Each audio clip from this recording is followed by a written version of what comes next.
Добрый день всем. Спасибо, во-первых, организаторам огромное за такой тур, за такую возможность и посетить такие интересные места. И хотелось бы отметить, что, честно говоря, ожидание, этот медицинский тур, ожидание превзошел во 100 крат. Потому что, вот, как говорится, самое главное во всех сферах – это информация. Информации, к сожалению, такой нет. Вот очень хороший как бы шаг к тому, чтобы именно информировать людей, и включая, если это касается медицины, да, это касается, естественно, пациентов, да, и развивать медтуризм. У вас, в принципе, потенциал огромный.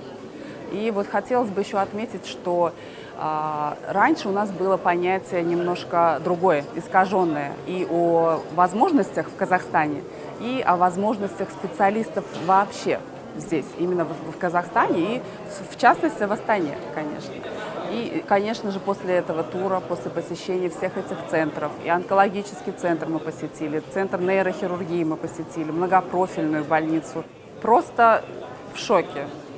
В приятном шоке от того, что настолько правильно вложено, настолько это развивается, настолько это грамотно выстроено, вот эта система и медобразование, что самое главное, закладывать именно бюджет и финансирование, именно вкладывать в знания.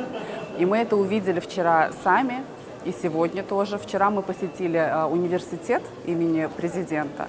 Это был, конечно, вообще не то, что сверх ожиданий. Мы вообще близко даже не представляли, что здесь, в Казахстане, в Астане, такое есть. И это было, да, это было совершенно неожиданно. Вот. И я вижу, что у вас не то, что потенциал, уже есть возможности. И у вас есть уже даже на сегодняшний день есть опыт, есть развитие, и есть куда расти и стремиться. Вот. И хотелось бы, чтобы наши коллеги тоже переняли это.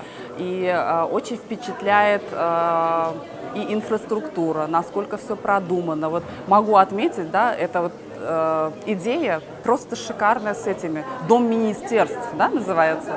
Дом министерств. Все министерства собраны в одно здание, и здание прям вот какое-то колоссальное просто и по объемам, и по содержанию, скажем так, да. И поэтому, да, вот под впечатлением. Впечатление прям огромное.